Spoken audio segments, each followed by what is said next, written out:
2024 লোকসভা ভোটে কেন্দ্রের শাসক দল বিজেপি নেতৃত্বাধীন এনডিএ জোটকে ভালোই টক্কর দিয়েছে ইন্ডিয়া জোট। 234টি আসন রয়েছে তাদের ঝুলিতে। এই পরিস্থিতি যখন কেন্দ্রের বিজেপি বিরোধী শিবির ইন্ডিয়ার নেতারা নতুন করে কোমর বেঁধে লড়াইয়ে নামার অঙ্গীকারবদ্ধ হতে চলেছেন, ঠিক সেই সময় কিন্তু কাঁটা হয়ে দেখা দিল আম আদমি পার্টি। দিল্লির যে আসন বিধানসভা রয়েছে সেই বিধানসভা ভোটে কিন্তু ইন্ডিয়া জোটে না গিয়ে একলা চলন নীতি নেওয়ার কথা জানিয়েছেন মুখ্যমন্ত্রী অরবিন্দ কেজরিওয়ালের দল আম আদমি পার্টি। দলের নেতা গোপাল রায় স্পষ্ট জানিয়ে দিয়েছেন, দিল্লি বিধানসভা নির্বাচনে আপ একাই প্রতিদ্বন্দ্বিতা করবে, কংগ্রেসের সঙ্গে জোট থাকবে না। উল্লেখ্য, চণ্ডীগড়ের মেয়র নির্বাচনে ইন্ডিয়া জোট হিসেবে লড়েছিল আপ কংগ্রেস। দীর্ঘ টাল বাহানা শেষে সেখানে জয়ী হন ইন্ডিয়া প্রার্থী গোপাল রায়। তিনি কি বলছেন শোনাব আপনাদের। देखिए, अलायंस पहले से ये बहुत साफ है कि ये अलायंस लोकसभा चुनाव के लिए था। लोकसभा चुनाव हमने ईमानदारी से मिल करके लड़ा है। दिल्ली जो विधानसभा का चुनाव है उसके लिए देश भर में कोई गठबंधन नहीं है और दिल्ली के अंदर दिल्ली की जनता के साथ मिल करके हम इस लड़ाई को लड़ेंगे और जीतेंगे। बैठक बुलाई गई थी आज विधायकों के साथ, क्या कुछ बात हुई, क्या मकसद था? की समीक्षा हुई, आगे की रणनीतियों पे चर्चा हुई, क्या कुछ हुआ? लोकसभा चुनाव के बाद आज पहली दिल्ली के सभी विधायकों और शीर्ष नेताओं के साथ बैठक हुई है, जिसमें हमने जो चुनाव लड़ा उसको लेकर के हमने चर्चा की है और सभी जगह से जो रिपोर्ट आई है कि पूरे देश के जो चुनाव के परिणाम आए हैं उसको लेकर के लोगों में एक उम्मीद बंधी है कि दिल्ली के अधिकारों को जिस तरह से लगातार केंद्र सरकार हमले बोल रही थी, जिस तरह से चुनी हुई सरकार के अधिकार को सुप्रीम कोर्ट के 5 सदस्यीय बेंच के फैसले के बाद भी केंद्र सरकार ने पलट दिया, दिल्ली के लोगों का अधिकार छीन लिया।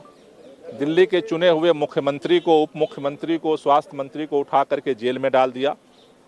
सभी लोगों को ये भरोसा दिख रहा है कि जनता का जो जनादेश है उसमें केंद्र सरकार इस पर पुनर्विचार करेगी और दिल्ली के अधिकारों का जो हड़प नीति है उसे बदलेगी। दूसरी बात, दिल्ली के अंदर अरविंद केजरीवाल जी की गिरफ्तारी के बाद जो निराशा उभरी थी पूरे पार्टी के अंदर, लेकिन सभी कार्यकर्ताओं ने, सभी विधायकों ने एकजुट होकर के जिस तरह से मुकाबला किया, चुनाव मजबूती के साथ लड़ा। अभी हमने ये तय किया है कि चूंकि अरविंद केजरीवाल जी जेल के अंदर हैं तो हमारा संघर्ष अभी जारी रहेगा।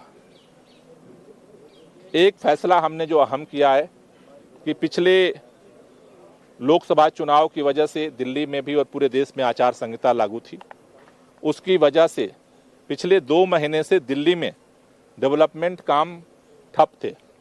आज ये निर्णय हुआ है कि सभी विधायक सैटरडे और संडे में अपने अपने विधानसभा में कार्यकर्ताओं के साथ बैठक करेंगे और जितने विकास कार्य हैं उनको जो है तेज किया जाएगा।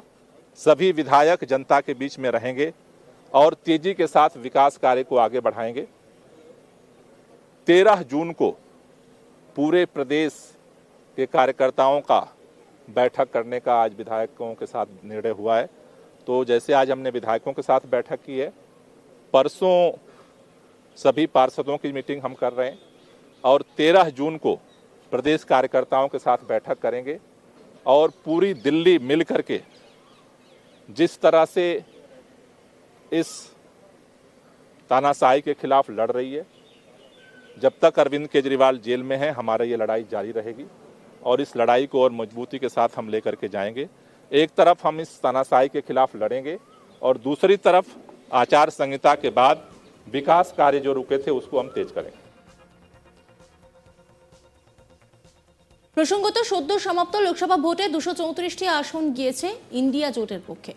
তবে দাগ কাটতে পারেনি আপ। দিল্লিতে মোট 4টি আসনে লড়লেও কিন্তু কোনোটিতেই জয়ী হয়নি আপ প্রার্থী। পাঞ্জাবে মাত্র 3টি আসনে জয়ী হয়েছেন আপ প্রার্থীরা। প্রসঙ্গত চণ্ডীগড়ের মেয়র নির্বাচনেও ইন্ডিয়া জোট হিসেবে লড়েছিল আপ কংগ্রেস। দীর্ঘ টালবাহানা শেষে সেখানে জয়ী হন ইন্ডিয়া প্রার্থী। এ বিষয়ে কংগ্রেস নেতা দেবেন্দর ইয়াদব বলেন, লোকসভা ভোটের আগে আমরা জোট হিসেবে লড়েছিলাম, বিজেপি বিরোধী দলগুলি এক ছাতার তলায় এসেছিল, কিন্তু এই জোট ছিল লোকসভা ভোটের জন্য। আমরা আমাদের পার্টির শীর্ষ নেতৃত্বের সঙ্গে আলোচনা করেছি। আমরা দিল্লিতে বিরোধী দলের ভূমিকা পালন করব। আগামী দিনে দিল্লিতেও কংগ্রেসকে ফিরিয়ে আনব। দেবেন্দর यादव তিনি কি বলছেন শোনাব আপনাদের। देखिए, मैं समझता हूं कि हमने एक चुनाव से पहले इंडिया गठबंधन के रूप में एक मजबूत अलायंस बनाने की कोशिश की। देश के लोकतंत्र को बचाने की इस लड़ाई में बहुत सारे लाइक माइंडेड लोग साथ में आए। इसी प्रकार से आम आदमी पार्टी भी दिल्ली में हमारे साथ आई। हमने चुनाव लड़ा, अच्छे कोऑर्डिनेशन के साथ लड़ा और मुझे खुशी है कि लोगों ने उसको एक्सेप्ट भी किया। कहीं ना कहीं आप देख रहे हैं कि हमारा जो वोट प्रतिशत था वो इस दौरान बढ़ा है।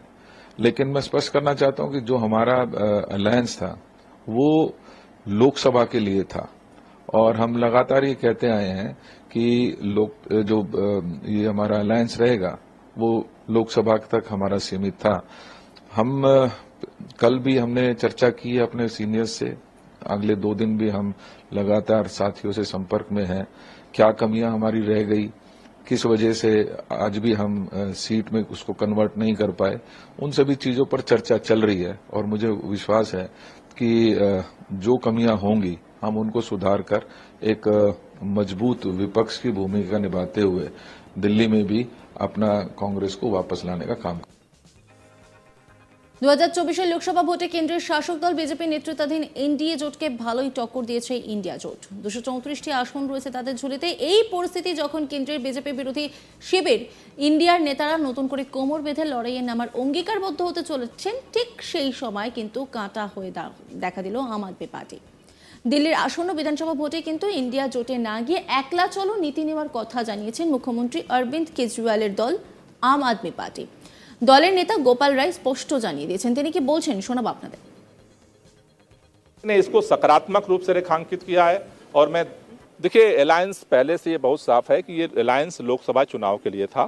लोकसभा चुनाव हमने ईमानदारी से मिलकर के लड़ा है।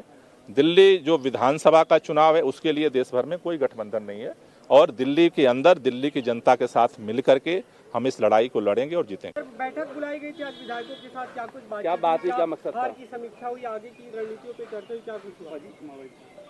लोकसभा चुनाव के बाद आज पहली दिल्ली के सभी विधायकों और शीर्ष नेताओं के साथ बैठक हुई है, जिसमें हमने जो चुनाव लड़ा उसको लेकर के हमने चर्चा की है और सभी जगह से